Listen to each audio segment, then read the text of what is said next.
A medium of exchange is an intermediary used in trade to avoid the inconveniences of a pure barter system. By contrast, as Othien James Jevons argued, in a barter system there must be a coincidence of wants before two people can trade. One must want exactly what the other has to offer, when and where it is offered, so that the exchange can occur. A medium of exchange permits the value of goods to be assessed and rendered in terms of the intermediary, most often, a form of money widely accepted to buy any other good. Definition: Fiat currencies are the generally accepted mediums of exchange. Their most important and essential function is to provide a measure of value, when to Hifzur Rab has shown that the market measures or sets the real value of various goods and services using the medium of exchange as unit of measure, that is, standard or the yardstick of measurement of wealth. There is no other alternative to the mechanism used by the market to set, determine, or measure the value of various goods and services.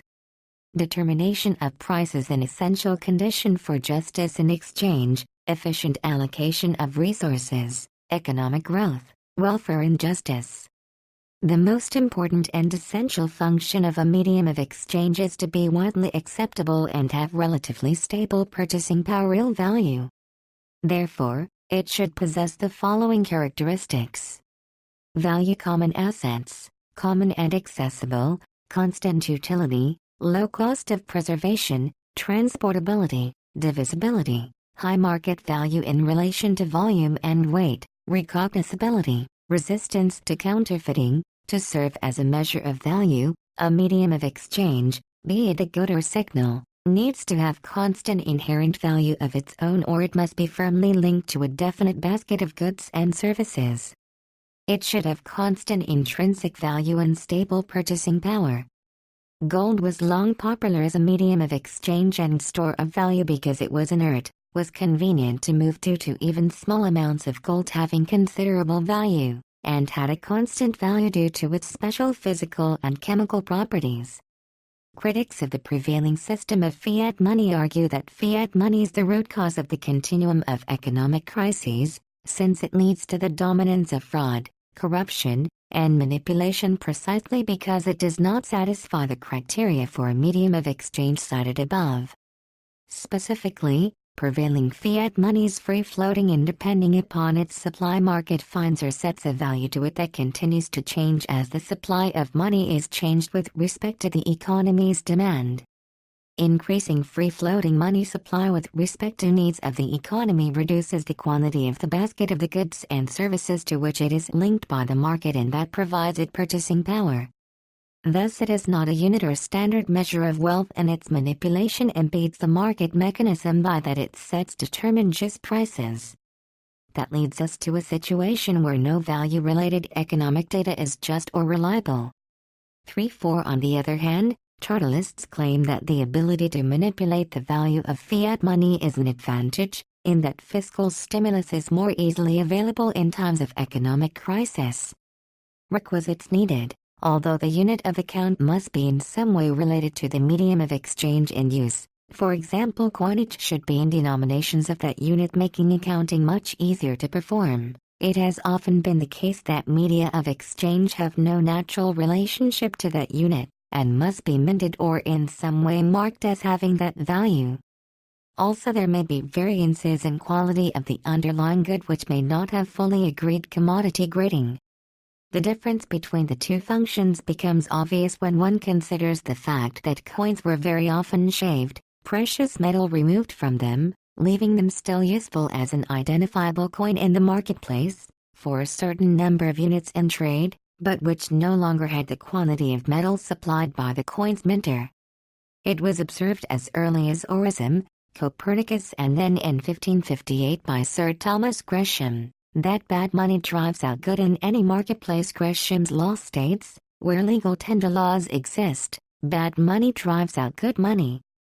A more precise definition is that a currency that is artificially overvalued by law will drive out of circulation a currency that is artificially undervalued by that law. Gresham's law is therefore a specific application of the general law of price controls. A common explanation is that people will always keep the less adulterated, less clipped, sweated, less filed, less trimmed coin, and offer the other in the marketplace for the full units for which it is marked.